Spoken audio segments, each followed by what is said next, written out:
Welcome back to Close Encounters of the Tech Kind. I'm John, leading the conversation this week. Got a fantastic set of topics. We've got Amazon. This week, there's a bit of an outage. A couple small companies fell off the internet for hours or days or, however long it takes them to get back on. Flock, they're in the news again. Hopefully they don't fall out. They're joining with Ring Doorbell. Twitch. You guys know what Twitch is. We're streaming on Twitch. Yep. That's an interesting thing that happened this week. You guys hear about that one? No, I didn't. We'll get into that. Windows updates broke localhost. What could happen? Oh, I can't get home? To anybody. Yep. Computers don't know home anymore. And then if we get time, Jackson, you got a drone show that you just saw recently. You may want to play sure. Regale us the tale of the drone show. Will do. Awesome. Well, like I say, I'm John. We've got with us today, we've got Mike. Hey, everybody. Jackson. How's it going? And Artie back in the bunker, keeping the show on the road. I got the jumper cables hooked up to the battery. Yep. Oh, good. Good. Jumper cables on battery equals we have live broadcast. That's good. So maybe we could loan those jumper cables over to Amazon. They're having a bit of trouble keeping things on track today. Yeah, what exactly happened with them? So it's preliminary, guys. We're full disclosure. We're recording this just a touch early.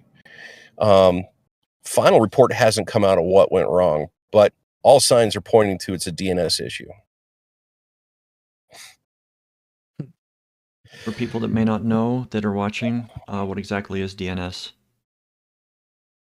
So the way Amazon is describing it, it's like a phone book.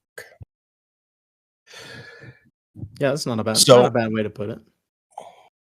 Yeah, it's I want to find Amazon.com. What's the IP address? And it goes there.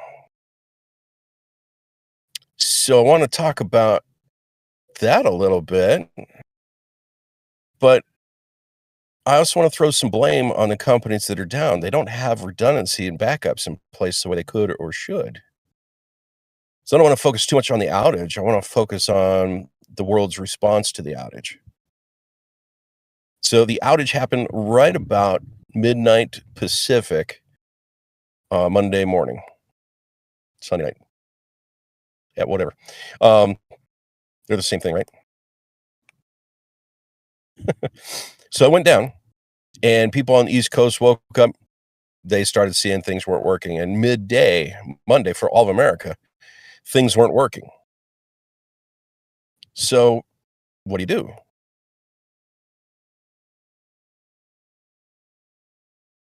Like dial up Amazon? What exactly you say, hey, isn't working? Just like your virtual machine or whatever is just not accessible, or was it certain virtual machines? Your instance? Let's see. Categories airlines, or everything? Everything. Wow. The airlines were shut down. A lot of different companies had their products unavailable. I mean, Amazon is the default one that was inaccessible, but things like Signal, things like Snapchat, things like Ring, things like Zoom, Slack, Roblox, Fortnite, Bank of Scotland. A bunch of no-name companies. Yeah, well, it's weird because I feel like we forget.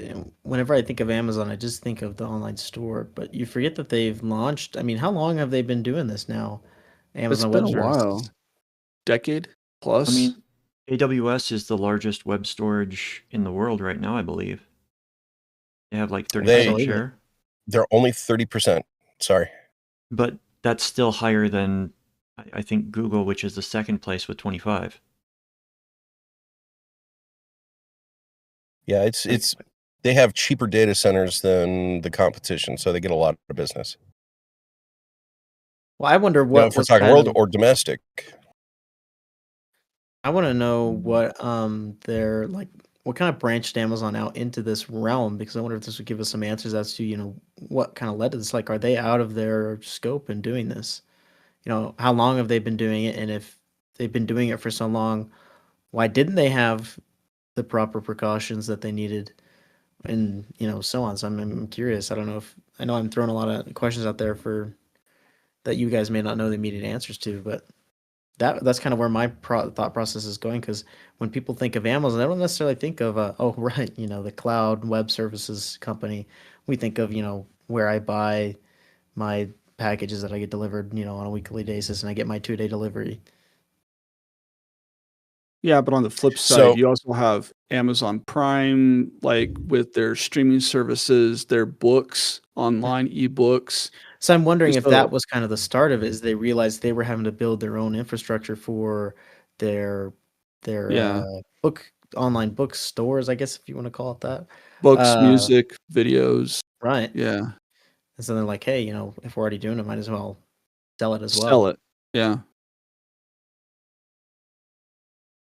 yeah, Amazon started with some humble beginnings. They accidentally made a profit early on, and they freaked out when they did, because the way they raise their capital is in a venture capital kind of situation. You get investors and you waste your money. You spend money on growth, and they were doing so well, they accidentally made money on one of their quarters. They're like, wait, we got to buy more stuff. So they buried those numbers and got back in and had a loss again. But the idea was they were purchasing at low price the number of eyeballs. Whatever services it takes, build that slowly and carefully and strategically. And then it went from books to just the Amazon store. And then they added on streaming, and they added on all these other services. So the numbers, The AWS. Go ahead. the numbers, Amazon Web Services is close to 30%. Microsoft is second with about a quarter of the market. Google is below that at a tenth of the market. And then you've got Alibaba, Oracle, and others to take up the rest of it.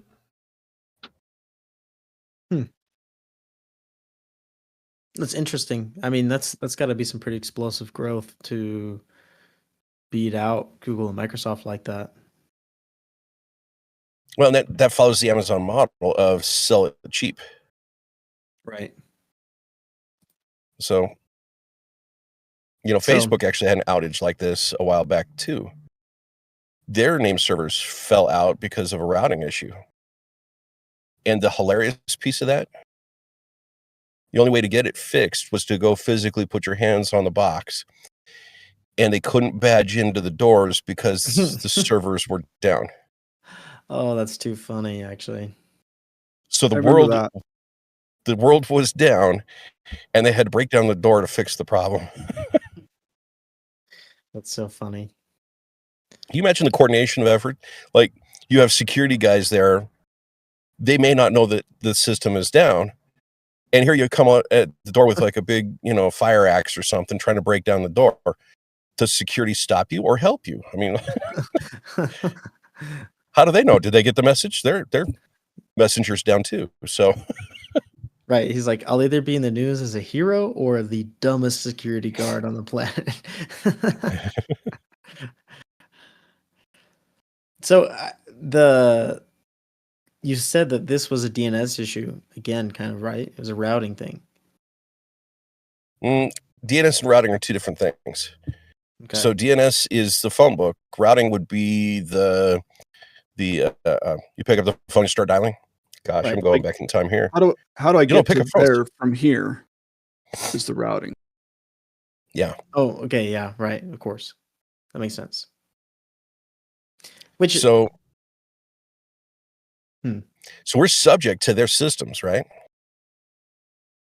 If DNS goes down, and make no mistake, DNS is a tiny little database. DNS has zero footprint compared to the size of a single data center, even just a single server in a data center. Yeah, it's. I mean, this is highly oversimplifying it, but it's like a 2-column Excel spreadsheet. It's Like not. name, That's not address. oversimplifying it. Artie, could you look up how many megabytes DNS is now? The whole table. But the whole idea behind DNS is it's a one-to-one linkage between sites.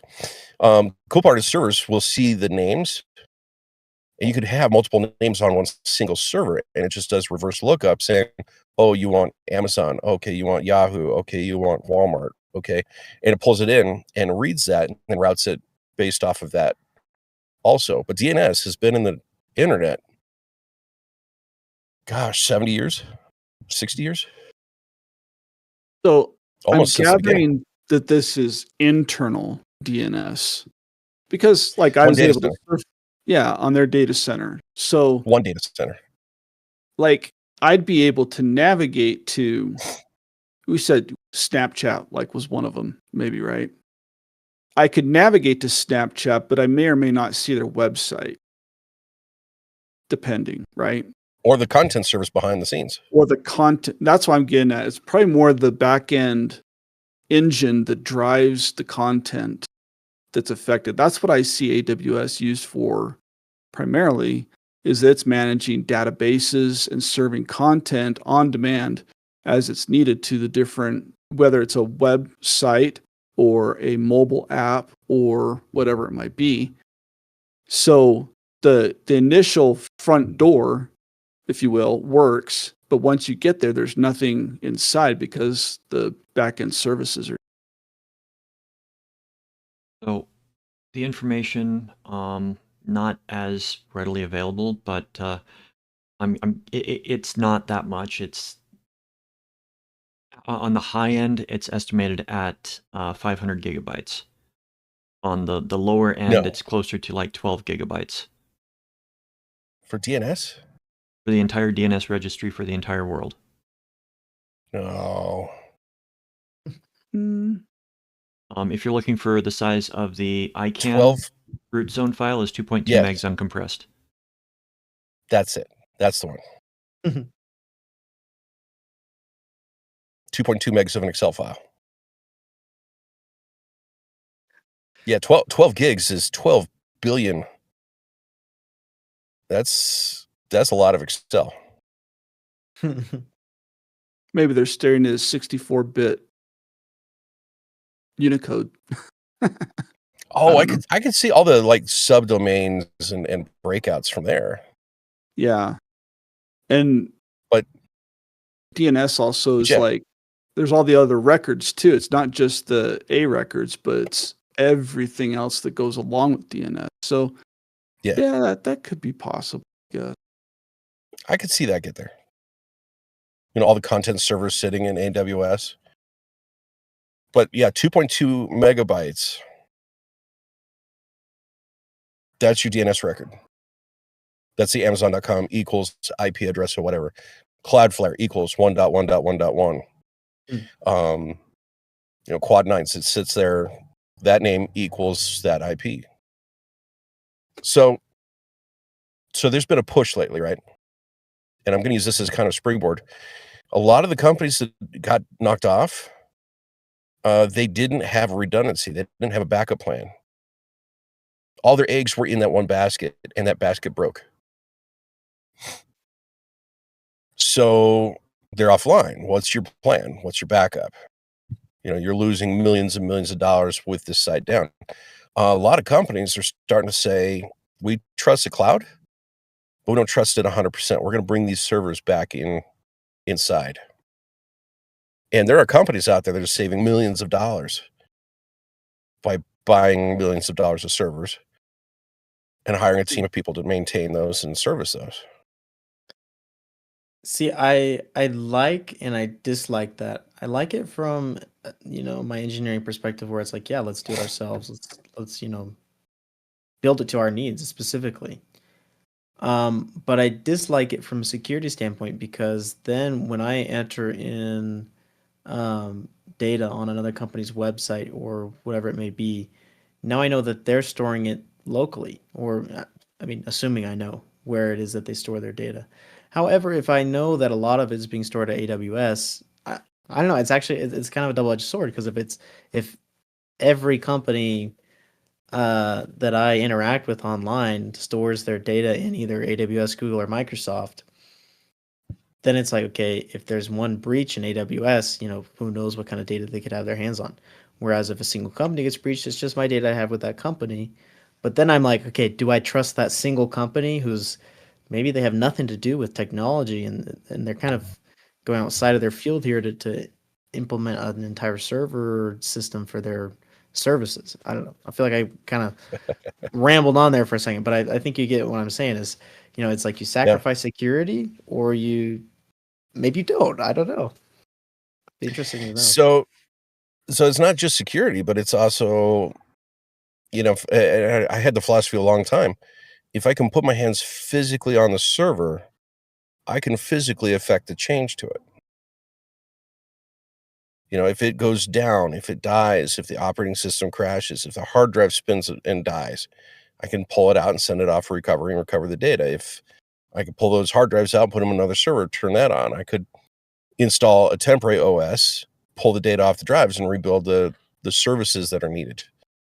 If I physically have access to it, I can physically make it work. If it's in the cloud, I can make a phone call. If even that. Yeah, that's the thing. It's a trade for convenience. And a lot of times we talk about the trade for convenience versus security, but in this case, it's a transfer of the convenience. So are you going to have the convenience of being able to do everything yourself? If so, you're trading off the fact that now you are 100% responsible to maintain that piece of hardware and the operating system on it and the software that runs on it and the network infrastructure that it connects to, and securing all that. That all becomes your deal. And I think that's what was so attractive about people going to the cloud, because now I can have this instance of this thing, this database or this server or whatever it is that they've got out there. And all the back-end stuff of maintaining the hardware and the network security, I'm basically paying a monthly fee or a yearly fee or whatever it is for somebody else to take care of that for me. And that's all they do. They monitor the systems. They watch the health. When something goes orange or red, they take the appropriate actions. And as far as I know, the thing's been up and running 100% the whole time. But when you get into a situation like this where some one thing goes wrong, it's out of your control. And now you're beholden to somebody else getting the resources together to solve it and fix it and bring you back online. You got to put a lot of trust. And then you got to think, wow, support's not big. We got to sit behind Snap. We got to sit behind Amazon themselves. We got to sit behind all these companies that are going to be first in line. We're not going to get online anytime soon. We're not going to get the whole tech support anytime soon. Mm-hmm. Whereas if I got the server in the back room, I'm going to go fix it. Right. What do you do if you're a small company and you're just starting and you want to be able to have that power of controlling yourself, but maybe you don't have the expertise, and maybe you don't necessarily have the capital to hire an entire team, or even if it's just one person to manage that, because it can be a full-time job. It takes expertise. So that's where the small company has to decide. They need this as part of their core business. How are they going to fill that need? Is it an internal resource? Is it a outsourced resource? Do we put it in the cloud and have consultants help us with it? What is the, if it's very important, let's take like an accounting system. QuickBooks, that's the number one that comes to mind. You want to install QuickBooks on your server local because you don't want to pay cloud pricing. Okay, that's great. But now you've got to maintain that server, much to what Mike was saying. You got to have the cash. You got to have the techs available to do that, or you got to have the skill yourself. So as a startup, if you don't have a lot of customers, you got a lot of free time on your hands. So yeah, you could go dink with that server. True. As you grow, you have to figure out how to do that. So that's kind of every answer is the right answer at that point, Jackson. Yeah, it sounds like a bit of a juggling act, and Mhm. not something I necessarily am super interested in having to deal with myself. So I feel for all those who are out there. Like, yeah, that's kind of what I deal with. Because I mean, if you do it all yourself, you sacrifice a few things. If you are doing it through Amazon or whoever it may be, you would hope that they are creating redundancy for you and they're creating some sort of a backup so that if something goes wrong on their end, right, not by any fault of your own, but that they're going to keep you up and running no matter what. That's hopefully the guarantee, right? Mhm. That comes with a cost and it comes with a little less control. Now, if you do it yourself, you then have to kind of take care of all that. You have to that's a lot of capital of getting okay, now I have to have like duplicity, physical duplicity in my systems that are running. And then if you're only one location, well, if there's a building fire, I mean, granted, if you're that small, you probably have bigger problems at that point. Yeah, it's things you got to consider, and so I think it's good that I think you brought up that point. And so I Security is think one of those Go ahead. security is one of those things though too that there's a lot of people that they might know enough to be able to say, well, I can just go to the Best Buy or the Walmart and I can buy a decent sized computer to act as my server because I'm a small business. I don't need it to be super high powered to do a lot of things. It just needs to support maybe 2 or 3 employees, right? Mhm. But the minute you put it on the internet, then security becomes a thing that people, I think, are just not as familiar with. One of the most eye-opening things that happened to me was when I put a server to be a web server on the internet from my local office. And boy, let me tell you, when I looked at the logs of everything that was accessing that web server just in a given 24-hour period, I mean, that was eye-opening to say, oh my goodness, there's people from other nations trying to get into my web server and everything and trying to hack Not just in. like No, they just really idly missed your trying. website. Yeah, and it's like you could see it's like they're trying to log in with the admin account or log in with different accounts and passwords, fortunately failing every step of the way, but it's only a matter of time before somebody, cracks the secret recipe and is able to get in, especially if I don't have the appropriate firewalls and safeguards in place to keep that system secure and isolated from the rest of my company network.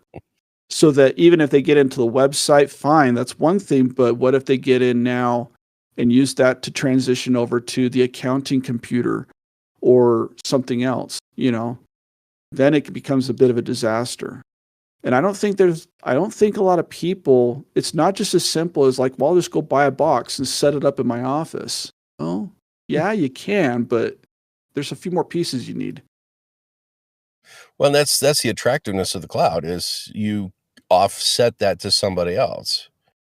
You give it to Amazon, you give it to Google, you give it to Microsoft, and they go do all those extra steps, so you pay one price for a provided service of a server that's just working. Now it's just Mhm. OS issues from there. Mhm.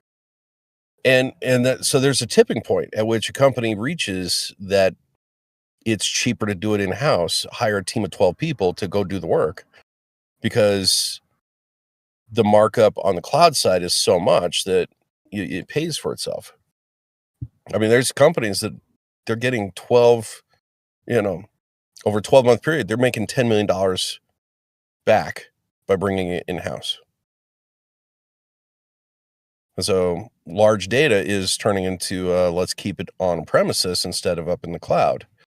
I think you should do both. There should be some replication between, but every situation is different. So as businesses grow, Jackson, more to your question, as businesses grow, you need to evaluate your situation once a year. Is the cloud where the data should be? Is on premises where the data should be? Should it be a blend between the two? What's my advantage? What's my risk? What's the time on task? What's the cost of all the IT overhead that's going to maintain the cloud or the on premises? Never mind the hardware purchase. You're right. So good questions. But let's shift gears real fast because we can talk on this for days, I think. And I have a feeling the world's going to talk about Amazon's outage for a few days and then forget about it. And then we'll go on to the next crisis in the tech land. Flock, they're back in the news again. Ugh. So in addition to gunshot cameras, and we should bleep that word already in our recording, we should do the sound glitch so it doesn't ding our algorithm. I noticed the last one got dinged. But guess what they're recording now, guys? I don't want to know. I don't want to know. I hate this company already.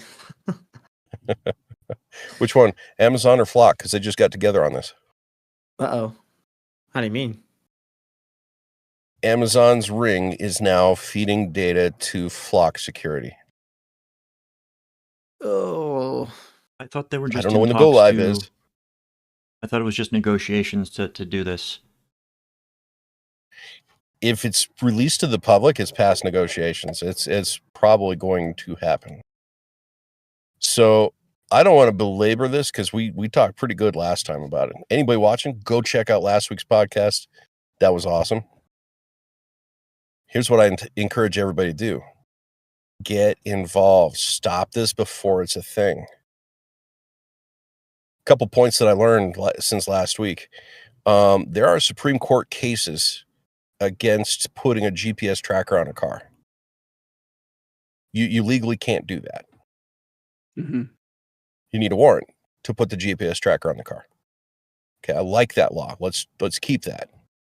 But we've effectively put a GPS tracker on all cars 24/7 and keeping that record forever. Or until AWS goes offline because of DNS errors. Yeah. That's a hilarious part is Ring is down too. Yep. So here's the caution I would like you to express to your senators. You know, there's this whole thing of diplomatic isolation. You know, and again, no politics, but the politicians don't have the rules apply to them the way it applies to the civilian population, right? There's different classes. Flock cameras don't care about classes. Everything is recorded. If you're a politician, if you're on their staff, you're recorded also, and your data is not being deleted. So keep that in mind. So please, everybody, let everybody that you know about this, talk about this, talk about it a lot. It's not just surveillance on civilians, it's surveillance on everybody. And now they know where you live, and they're going to watch you walk in your house, what groceries you got, what you're carrying with you. Do you have your kids with you? It's too much information. Mm-hmm. And so then the whole Ring partnership is that Flock's database would just merge with Ring. I don't know if the databases merge. I think it's more of just they're just going to API connections. Yeah, just adopt the Ring database, the Ring data into Flock's system. Yeah, no, that sounds terrible. And I mean, obviously, I see this as a one-way deal. If you're someone who uses the Flock system, you'll be able to have access to everything. That doesn't mean you, as a Ring doorbell user, is going to get access to the corner street. And Artie, tell me, which company is it Amazon owns for the home vacuums? Is it Roomba? I'll have to check on that. I think Roomba so your is still vacuum their own cleaner thing. is now your vacuum cleaner is going to be attached to Flock Safety. Man. Oh man. Talk about a vacuum cleaner that sucks. Vacuum sucks, service sucks, cloud sucks. What is this? Well, the I mean, thing too is vacuums that- are sucks. It's called a tornado. Vacuums are supposed to suck, but not in that way. Okay. That We're worried reminds about me of the things talking back whole. to China. Reminds me of the whole thing with the routers, where these 5-6G routers, they're able to produce basically Wi-Fi scans of your apartment or house or wherever your router is. Oh yeah. And they're like, oh, it could be used as a security system, and also we can see into your home. So, what you're probably thinking of, John, is that Amazon attempted to, or at least wanted to buy the Roomba company, which is iRobot. So that didn't go through. Oh, good. Oh, good. Go That Roomba. means Roomba is safe from Flock for now. That'll be a separate negotiation. And yeah. Well, I mean, the doorbell on the side of your house, you just crank the microphone way up, you can hear inside the house. And if you've got the right technology behind that, you can actually map out, based upon the acoustics, the interior of the house. That would be really, really crazy. I know you can do it. That would be like hardcore serious detective work if somebody's trying to do that. It's an interesting time. So again, I don't want to tell people what to think and how to think, but this is one of those times I'll say Flock safety is not named correctly. Flock surveillance is more like it. Yeah. Permanent surveillance. So let's talk something a little less tragic. Microsoft destroyed localhost. Tell me about that. Why does that matter? Purposely or accidentally? Oh, I'm sure it was an accident, but why does that matter? So localhost should be a default. So we're talking about DNS, right? Your computer has an address or a special way of referring to itself. Okay, so when it wants to access a resource as though it were a network resource, but it wants to fetch it from itself locally, there is a way it can address itself. And that is usually through a host name like localhost. It points to an IP version 4 address, usually of 127.0.0.1. Okay, so anytime that address comes up, it means, hey, search on your own services for this resource and retrieve it from yourself, basically. And that's how a lot of programs work, is that they're able to, point that back at itself, and it makes it expandable so that if you do end up with a larger business and you need to move some of those services off to another computer, you just change the address. Instead of looking on itself, now it has to look over here at this other computer. But yeah, super important. And if it breaks, well, you've got applications that might not be working just right. Such as QuickBooks. Just quick. No big deal. So there was a welcome mat that I saw one time that says there's no place like 127.0.0.1. That's pretty good. No place like home. Mm-hmm. So what was it that actually broke the? Well, what was it about localhost that broke it, and then what did the breaking? So localhost was broken by a Windows rollup update.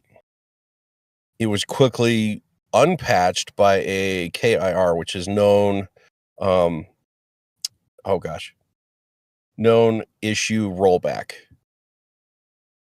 So they'll roll back that one fix so that it starts working again. And they'll issue a new patch later on once they test and validate that. Right. Now, is this that update they're trying to push to me on all my devices? Oh, they already did. Download this new feature update. Oh no, this is when they did in the All of them got it. How do they just? I just can't. I can't with them. I'm so done. Why were they even touching it? I mean, was it really like, did they accidentally delete it out of the host file, or did they break the unintended consequence of a fix? I don't know the details of how it broke. All I know is a lot of programs stopped working all of a sudden. Like, why are you even touching that? If it's not broken, don't fix it. Yeah. Well, so and this goes to my I'm not a corporate apologist. I'm not a defender of Microsoft. But can you imagine this being part of like a Linux Mint? You know, something breaks on the system, so you call tech support for a guy in his garage. Well, Linux Mint's bigger than that, but you get what I'm saying. Like, open source software might be a good thing, but when the team is volunteer and part-time and maybe doing full-time because that's their passion, they're not on the hook to fix an issue that they just broke 1,000 or 1 billion computers with. Yeah, to be fair though, Microsoft, they're regulated by governments. They're yelled at by lawyers. There's some accountability when they screw things up in a big way. I mean, bigger open source projects that are pretty good about release candidate testing and beta testing and all that stuff too, to make sure they find. Well, no. Let's not get ahead of ourselves. Let's not test these things before we roll them out, guys. I mean, we're talking Microsoft. We got to hit deadlines. They fired their department that does the testing. It's all automated now. These issues are coming up because they're running it through an AI system that checks against the possible. They have a room where there's a whole bunch of computers and they run simulations using those. And it used to be manned by humans. Now they just do predictive analysis against breaks. Essentially, when they roll it out, we are alpha testing a lot of these patches. Yeah. We're the first humans to touch it. So usually alpha testers get paid, so we should get paid for this. Well, for that. We're getting paid with experience. Experience of frustration.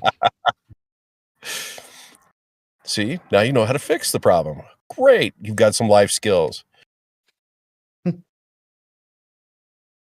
It's an interesting time. So I'd rather work with Microsoft and the glitches they cause, because like the KIR, the known issue rollback, they issued that out, making another company that's small do that, it would be a little bit harder. So that's why Microsoft has the market share. I don't like it. I wish they did better. They make billions of dollars a year in profit. Hire a couple people. It's not that hard. Make life better for all of us. But speaking of making life better for all of us, let's talk Twitch. You guys know Twitch. We're on Twitch. Oh, yeah. Do you know they have a convention? I'm pretty sure I've heard of it. I mean, yeah. Twitchcon. You get to go meet your favorite creators. That's pretty fun. So I've got a kind of a saying. It's not what you do, it's how you do it, right? So if you were running a convention and you had some influencers up there in their very attractive self and very attractive outfits, and there's a meet and greet between them and some, parasocial, just your standard users, and they're doing meet and greet, you'd want some sort of safety in place so that the person doesn't force themselves on the influencers that they're enamored with. You would hope so. I see where you're going with this, though. Yeah. So what's her name, Artie? Emiru. Spell that out. Emiru. So she was up there, and one of her fans came up and did a full body embrace and kissed her. Attempted to. He pulled away and screamed. Yeah, she had nothing to do with it. And then the event security kind of kicked the guy away. Actually, now, this is all legend because I don't know. It was her security that did it. The event security was nowhere to be seen, pretty much. Her main bodyguard was actually banned from TwitchCon because he was defending her on a previous event a couple years ago. Yep. So her main protection was gone. The venue wasn't providing it. And so it's bringing up an interesting conversation. You know, there should be some physical safety along with our virtual safety. But the way Twitch is handling this, they're being very, well, you know, viewers will be viewers. There's not much we can do to control it. While at the same time saying that security is of our utmost importance. Here's where it's cool, guys. Here's why I want to talk about it here. Twitch is an unmonitored, unregulated space, much like Roblox is. Not anymore. I was wondering where that was going to come up. It is going to turn into a regulated, monitored platform. So thank goodness on that, because there's some bad stuff being sent around in Twitch forums and of the connections that this social media platform allows. So, yay. Yeah, I remember looking at an article that somebody did a few years back that was, how do I say it? Making connections between certain problematic profiles and the creators that they followed. In very similar to the Roblox issues. But that was from, I think, right around when we started doing the podcast, that was published. And the challenge there is Twitch should be moderating their platform, and unfortunately, they're not moderating it right. They're putting in view regulations. So if we're broadcasting ours here, and we get a couple views here and there, that's great. But if one of our viewers decides to spin up a second instance to watch our channel, Twitch will stop watching or stop counting both those views. Just shuts it off. But on the big creators that are using 10,000 bot views, they're not paying attention to that. So, I mean, it's a bad business practice, and nobody's really cared until just recently with this event, where the response has been pretty nonchalant of like, well, you know, it just has to be that way. It's just one of them things. That's not the case. But if administration is paying attention to it that way, if the leadership in the company is paying attention to big events like this, the microscope's on them, and I think in a good way. So, welcome to our last stream on Twitch, because we're going to get canceled now. So, oops. But why not? Oh, I'm sure there are other creators that are saying worse things about them right now. Yeah, they're bigger than us, though. Yeah, I find it's interesting, though, that just even in the climate in society, even recently in the last 5 to 10 years, where there has been much more attention on what is appropriate behavior with other human beings. And I'm just going to generalize that because there's lots of things that fall under that category, but it all comes down to appropriate behavior around and with other human beings. You would think that with all the attention being drawn to it, why would somebody at a public convention, right, even attempt something like that, thinking he or she could get away with it, you know? Yeah. And why that these companies, seeing what's happened in other news headline events and seeing the results, would even think that they could just, we're just going to let it go or not monitor it or whatever, like take a blind eye to it or whatever the thing is. Every company should have policies. Every company needs to protect themselves from people who want to do bad things. Global, whatever it is. We've talked about in the past, like terms and conditions and how companies are slipping things in there that ideally I would think that the terms and conditions should be set that it protects both sides. It protects the company, but should also protect me as a user, Yeah.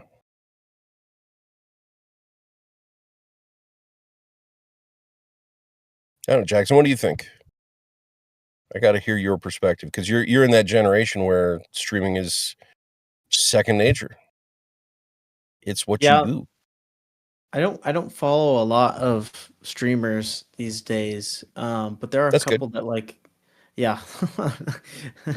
But I see a lot. I don't know if you guys are familiar with Speed or Kaizenat, if you've heard about them or seen any of Mhm. their It's that, content.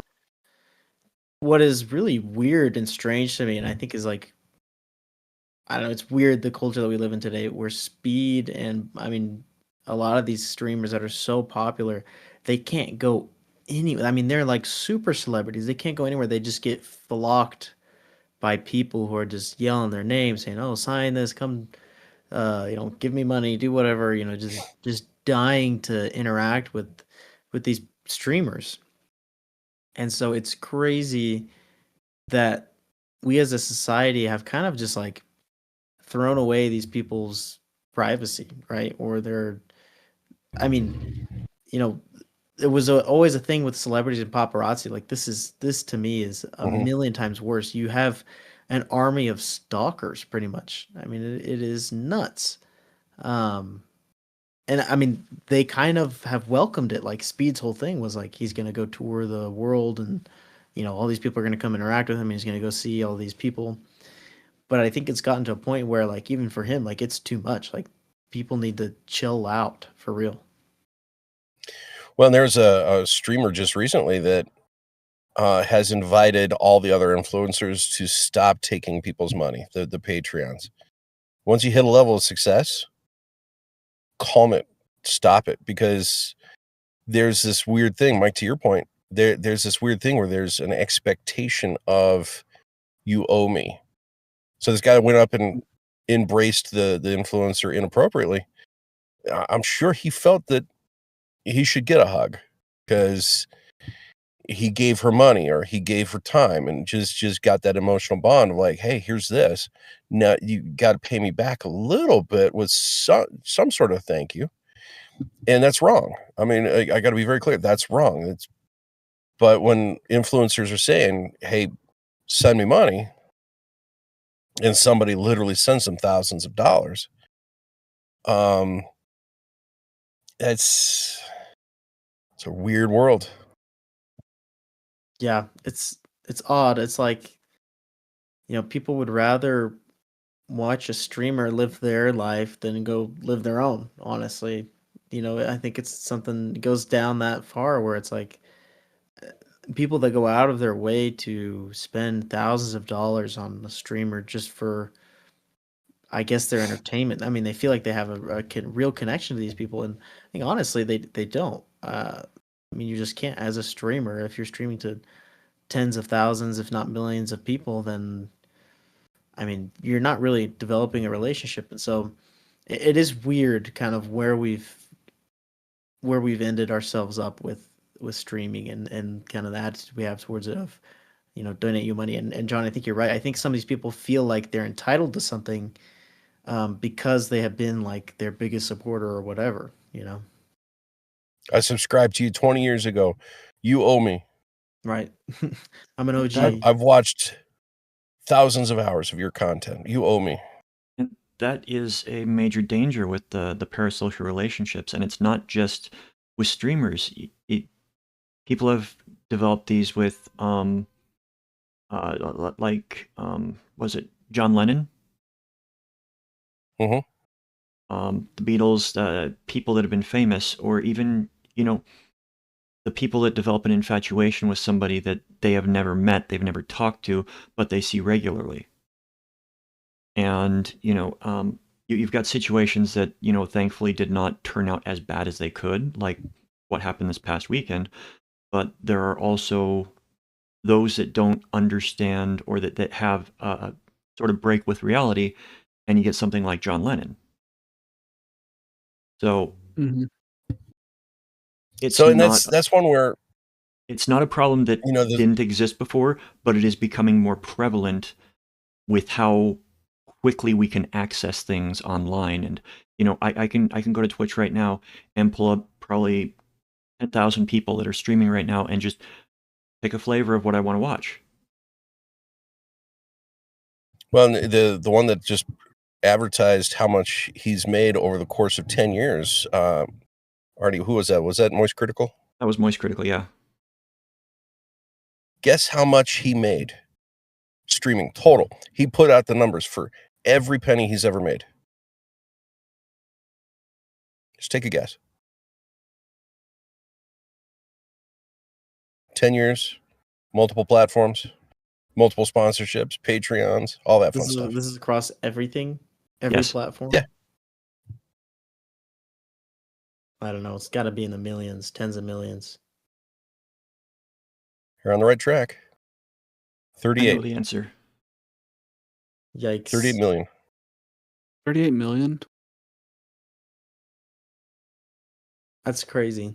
That's more money than a lot of people will ever make. I would also add that does not include from sponsorships. That is just from streaming and bits and subscriptions on platforms and ads. Yeah. Now let's put it in context here, because if you get like Peyton Manning, just throwing out the Broncos there, why not? You get any of these sports stars, they're making millions of dollars, tens of millions of dollars, hundreds of millions of dollars for being the top possible in their field.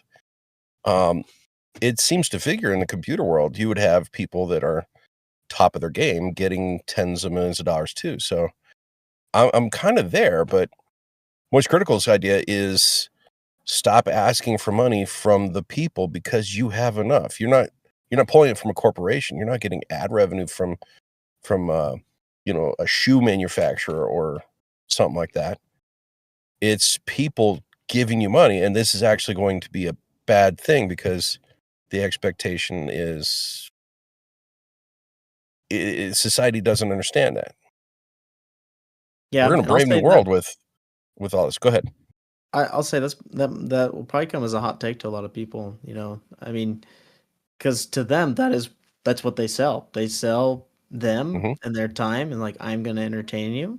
So, if you want a higher level of entertainment, if you want no ads, then you subscribe and do all these things. So, I think it is what they sell, and whether or not that's like an ethical standpoint of like, are they contributing to the mental health of the people? Then that's I think another conversation in of itself.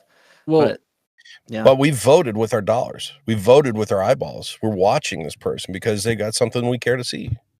Yeah, and to some extent, don't some of these, like, you pay, like, I can watch a lot of streamers for free on certain platforms.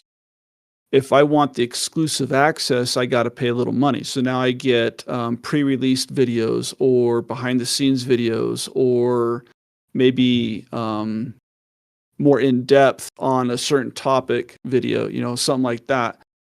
Or I've also seen there's been some where it's like they're going to be attending X and X event, XYZ events, ABC events, and if you want to meet and greet me, you have to be a Patreon or a subscriber or whatever it is.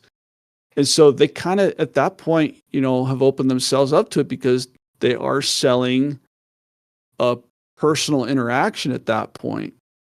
And it's like, man, if you're doing that, you better be using some of that money to pay for security. Yeah. And pray that Twitchcon lets you bring them in. Right. Well, I hate to say it, guys. Jackson, I'm going to give you the last thought on this, but we got to wrap up. I don't know if I have much else to say. I think it's, I personally am not in favor of necessarily giving streamers money, but then again, that is what they sell. So I don't think give us money. Hey, we're all for it, right? No, I'm kidding. We have not taken sponsorship on this channel. I don't think we ever will. It's just one of those things. I don't want dollars to be the decision in our value judgment. But go ahead, Jackson. No, I totally agree with you. I mean, we're here to educate and inform, and so it's a totally different culture, and it's one that is foreign to me, but I have interacted with it enough to kind of see both sides of it, the side of the streamer, the side of the watcher, and kind of where there's that murky water of, is it ethical to really do this, or, what are going to be the outcomes? Yeah. It's going to be an interesting time to see how it shakes out. All I know is society has got to learn how to treat each other better. So keep the conversation going, guys. Get involved at the local levels, your city levels, your state levels, and share your opinions on everything we talked about. Streaming rights, flock cameras, personal security, personal safety. Don't sit back and think somebody else is going to do it, because let's put it this way. If you live in a town of 100,000 people and 20 people show up to the town council, your vote counts for thousands of people. Ponder that. Your voice matters. Stay involved. Till next time, I'm John. I'm Mike. I'm Jackson. I'm present. No, you got to vote. Okay, I'm Can't voting. just vote present. Yeah, good. Don't vote present. That's not. Anyways. See you later.